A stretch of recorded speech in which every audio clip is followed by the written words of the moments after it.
폼이 남다른 신작과 여전히 폼이 좋은 구작들은 어떠신가요? 배신당한 복수에게 보스하기 위한 전직 킬러의 환생 이야기, 킬러 경찰 소개하겠습니다. 어렸을 적 스님에게 걷어지고 조직의 킬러로서 자란 비강, 그는 마지막 임무를 수행하기 위해 약속된 장소에 나갔는데요. 같은 편 조직원들이 그를 공격하였습니다. 무슨 일인가 싶어 물어봤지만 돌아온 대답은 은퇴식인 집단 무력. 비강은 칼브린과 총을 뚫어 현장을 종료시킨 뒤 조직의 보스 스님이 있는 곳으로 향했습니다. 스님과 전화 통화를 마친 비강, 아지트 앞에 모여든 무리를 뚫어야 스님에게 갈 수 있었죠. 부상당한 상태임에도 불구하고 도달했지만 움직이기 힘들 정도여서 스님의 총 앞에 무력하게 죽고 맙니다. 그렇게 죽은 줄 알았던 비강이 눈을 떴을 땐 자살 시도하여 입원한 경찰 김경수로 환생하였습니다. 김경수는 기회가 생겨 복수할 생각이었지만 꼰대짓을 하는 선배들 때문에 화가 뻗쳤습니다. 결국 하극상을 저지른 김경수는 상관에 의해 경찰을 그만둘 위기에 처했죠. 하지만 킬러 시절 경찰관을 살려줘서 만든 인연을 활용했고 일도 그만두지 않고 복수를 도와줄 부하가 생기게 됩니다. 그렇게 경찰을 그만두지 않게 된 김경수는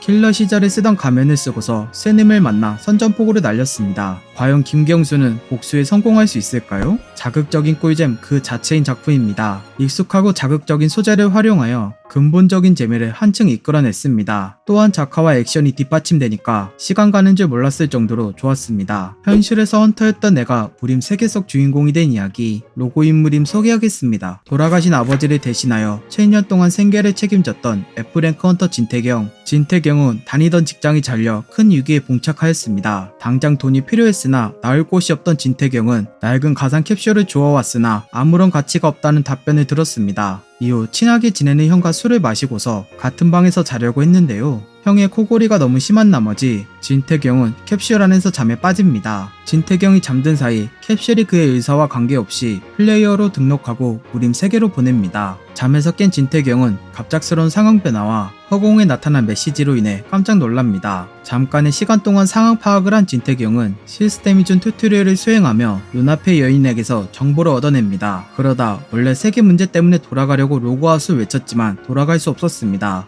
진태경은 문득 캡슐에서 자기 전 읽었던 경고문이 떠올랐으나 늦은 후회였습니다. 결국 진태경은 게임 안에 갇혔다는 것을 파악하게 됐고 튜토리얼과 게임 진행을 목표로 나아갔습니다. 돌아가는 마차안 진태경은 튜토리얼을 순차적으로 깨고 있었는데요. 마지막 튜토리얼인 산적을 마주치는 위험한 문제를 마주하게 됩니다. 과연 진태경은 현실로 돌아가기 위해 무협 세계에서 살아나갈 수 있을까요? 두 마리의 토끼를 잡은 작품입니다. 기본적으로 무협 세계의 이야기가 비중이 크며 재밌습니다. 그리고 현실 세계 이야기 나올 때도 흥미롭고 재밌으며 자연스럽게 웃게 만들어 좋았습니다. 죽지 않는 불사신이 죽기 위해 좀비와 맞서 싸우는 이야기, 좀간 소개하겠습니다. 좀비 바이러스가 퍼져 멸망한 세상, 살아남은 사람들도 있었지만 대부분은 좀비에서 진화한 종간이었습니다. 그런 세상 속에서 죽기 위해 떠도는 소녀 온밀에 스스로 종간의 속을 속으로 들어갔는데요. 종간에게 죽는가 싶었지만 몸이 다시 재생되는 모습을 보여줍니다. 불사신 능력을 가진 온밀에는 자기 몸속의 장기를 활용하여 종간을 죽여나갔죠. 그렇게 모든 종간을 죽이고 납치된 사람을 구한 온밀에는 엄마가 묻혀있는 묘지로 돌아갔습니다. 한편 납치된 사람을 구하러 온 인간 무리가 있었는데 리더로 보이는 사람이 현장과 상황을 파악해 나갔습니다.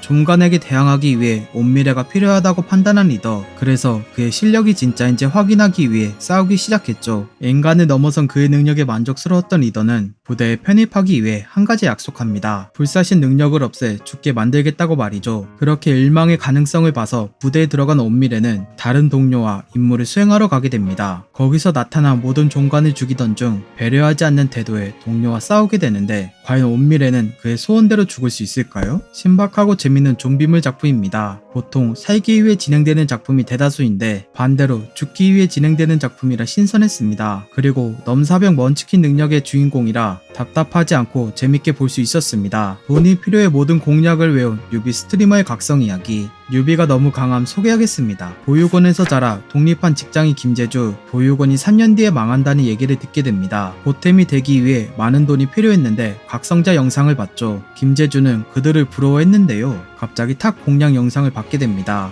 미래의 자신한테 말이죠. 빠르게 머리가 굴러간 김재준은 2년 동안 열심히 노력했습니다. 그렇게 탑 포탈이 열리는 날 모든 준비를 마친 김재준은 포탈에 들어갔고 가장 높은 난이도를 골랐습니다. 그리고 그가 눈을 떴을 땐 1층이었죠. 공략을 미리 보고 숙지했지만 후원을 받기 위해 뉴비인 척 속이고 있었습니다. 김재준은 순조롭게 나아가고 있었는데요. 예상과 다른 포포이들이 나타났습니다. 어떻게 해야 할지 모르던 김재준은 그들과 친해지기 위해 똑같이 따라했습니다. 그 결과 포포이와 친해질 수 있었고 쉽게 1층을 클리어할 수 있었죠. 김재준은 보상을 확인하고 만족하던 중 포포이의 몸짓에 그들을 따라가게 됩니다. 도착한 곳엔 아이템이 하나 있었는데요. 1층에서 볼 수 없는 귀한 아이템이었습니다. 모든 보상을 챙긴 김재준은 친해진 포포이들과 함께 탑을 올라가게 됩니다. 과연 김재준은 각성자로 거듭날 수 있을까요? 매력을 잘 보여준 작품입니다. 공략을 알고 있는 유비의 설정을 작품 내에서 재미있게 잘 보여줬습니다. 그래서 주인공의 매력이 잘 드러났다고 생각합니다. 수없이 많이 환생한 주인공이 쉬기 위한 판타지 이야기, 전생의 프로가 꿀 빠는 법 소개하겠습니다. 괴물과 맞서 싸우는 흰머리의 사내, 그는 주먹과 검을 자유자재로 구사하였습니다. 하지만 방심하는 사이 자기도 모르게 죽게 됐고 그가 눈을 떴을 땐 판타지 세계였습니다. 눈앞에 비친 미모의 여인에게 반해 뽀뽀를 하려던 순간 자신의 모습을 알게 됩니다. 아무것도 할 수 없는 갓난아기 아렐, 그리고 눈앞의 여인이 자기 엄마라는 걸 알았죠. 아렐은 수많은 환생을 한 환생자였기에 눈앞에 새로운 풍경 따윈 아무렇지 않았습니다. 그렇게 상황을 파악한 아렐은 자기가 꿀 빨 수 있을 정도로 무관심한 위치의 왕자여서 오히려 좋아하였습니다. 3개월이란 시간이 흘러 아렐은 꿀 빠는 장래를 위해서 힘을 기르기로 결심했죠. 아기의 몸으로 할 수 있는 힘을 기르는 법은 바로 무공. 익숙해지기만 하면 숨만 쉬어도 내공을 모을 수 있었습니다. 성공적으로 무공을 성공시킨 아렐은 기뻐하였고 어머니의 장단에 맞추며 나날이 성장해 갔습니다. 그러다 어머니의 대화를 듣고서 견제하는 세력에 의해 집안에 돈이 없다는 걸 알았는데요. 자기가 알고 있는 지식을 떠올려 당장 활용하게 됩니다. 과연 아렐은 이번 생에 편안히 꿀 빨 수 있을까요? 부담없이 보기 좋은 작품입니다. 막 거창한 일을 위해 여행을 떠나는 것도 아니고 넘사벽 능력을 통해 소소하게 일을 벌이는 것이 좋았습니다. 그리고 능력과 성격 덕분에 답답함도 없고 느긋하게 보기 좋아 재밌었습니다. 몽둥이 하나로 원샷 원킬 끝내버리는 사기 주인공 이야기, 99 강한 나무 몽둥이 소개하겠습니다. 현실과 다름없는 게임을 즐기고 있던 이지우, 하지만 템이 좋지 않아 파티에 껴주지 않았는데요. 파티하자는 유저가 나타납니다. 곱상한 외모에 친절한 성격까지 이지우는 당연히 믿고 있었지만 그녀는 어떤 장소에 도착하자 돌변하였습니다. 패드립하며 이지우를 칼로 찌르고 베어버렸죠. 되살아난 이지우는 흑화할 수밖에 없는 상황이라 이성을 거의 놓은 상태였습니다. 그래서 가지고 있는 장비에 강화를 올인했지만 실패하여 전부 부서지고 남은 게 없었습니다. 그러다 어떤 유저가 기본 몽둥이를 그에게 줬는데요.